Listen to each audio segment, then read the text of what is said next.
বিস্তীর্ণ বালুরাশি পেরিয়ে সমুদ্রের পানির দেখা পাওয়া যেন দুনিয়া জয় করার সমান কচ্ছপ ছানাদের কাছে।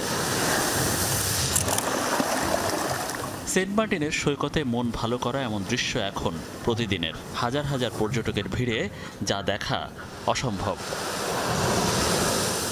2 যুগ ধরে সেন্ট মার্টিনে ন্যাচারালভাবে আপনার ডিমগুলি ফুটানো যাচ্ছে না। যেখানে ডিম পারে সেখানে হচ্ছে কুকুরে খেয়ে ফেলে, আপনার মানুষের চুরি করে নিয়ে যায়, গুই সাপে খেয়ে ফেলে, হ্যাচারির মাধ্যমে কৃত্রিমভাবে বাচ্চাগুলি আপনার ফুটাই সাগরে ছাড়িয়ে দিচ্ছে।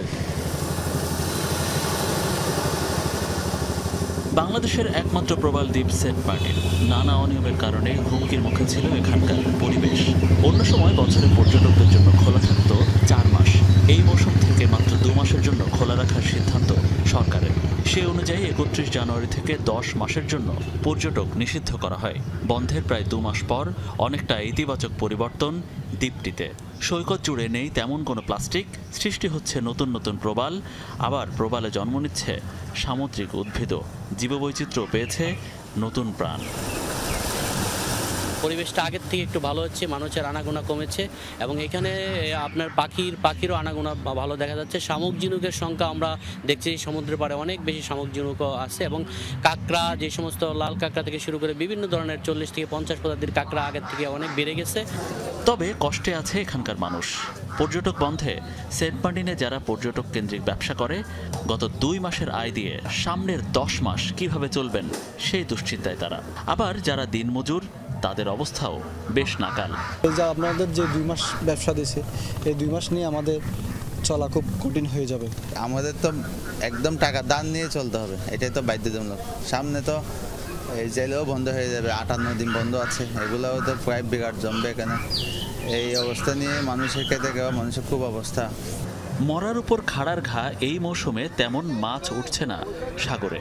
এতে জেলে পরিবার বা মৎস্য ব্যবসায়ীদের অবস্থাও খারাপ। কন্যারে মাছ তো সারা জীবন পড়ে না। দেখেন, একদিন যদি কন্যারে পাওয়া গেলে আর 5 দিন পাওয়া যায় মায়েরমার এরিয়াতে, তাহলে ওখানে যদি গিয়ে যদি আমরা মাছগুলা যদি না ধরি, তাহলে আমাদের সংসারটা কিভাবে চালাবো? আরও 1 মাস পরে 2 মাস পরে মানুষের জীবন জীবিকার ক্ষেত্রে অনেক খারাপ একটা দুর্ভিক্ষ সৃষ্টি হবে এই দ্বীপের মধ্যে। টুরিস্ট বন্ধ হয়েছে, মাছও পড়ে নাই, আগামীর থেকে আবার বন্ধ দিয়ে দিয়েছে, ঈদের পরে বন্ধ। যে টাইমে আমাদের সেন্ট মার্টিনে মাছ মারা হতো। জেলা প্রশাসন বলছে, পরিবেশ রক্ষা যেমন গুরুত্বপূর্ণ, তেমনি মানুষের জীবন জীবিকার জন্য বিকল্প কিছুর সন্ধান করা হচ্ছে। তবে এখনো পর্যন্ত তেমন বড় কোনো পদক্ষেপ দেখা যায়নি। অনেকগুলো জিনিস তারা তাৎক্ষণিকভাবে আমাদের বলেছেন। শুটকি, মৎস্য আহরণ, যেটি তারা আগে থেকে করতেন, সরকার সরাসরি গিয়ে বললেন এটা আপনি করেন। উনি ওনার যেটা best possible options based on skill and opportunities, সেগুলো প্রপোজ করবেন, আমরা সেখানে সাপোর্ট করব। একপাশে মিয়ানমার সীমান্তে আরাকান আর্মির অসহযোগিতা বা বাংলাদেশের দিকে তাক করে গুলি, অন্যদিকে সেন্ট মার্টিনের পরিবেশ প্রতিবেশ বা জীববৈচিত্র্য রক্ষা, এই দুয়ে মিলে অনেকটা জটিলতা বা সমীকরণের মধ্যে পড়েছে বাংলাদেশ সরকার। আর এই জটিলতা বা সমীকরণের মধ্যে পড়ে স্থানীয় মানুষদের অনেকটা দুর্বিষহ অবস্থা। পর্যটক না থাকায় এখানকার মানুষদের অনেকটা না খেয়ে থাকতে হচ্ছে এবং সামনের 10 মাস যে কী হবে তা নিয়েও সন্দিহান এখানকার স্থানীয়রা। দ্রুতই তাদের দাবি তাদের বিকল্প জীবিকার সংস্থান করা।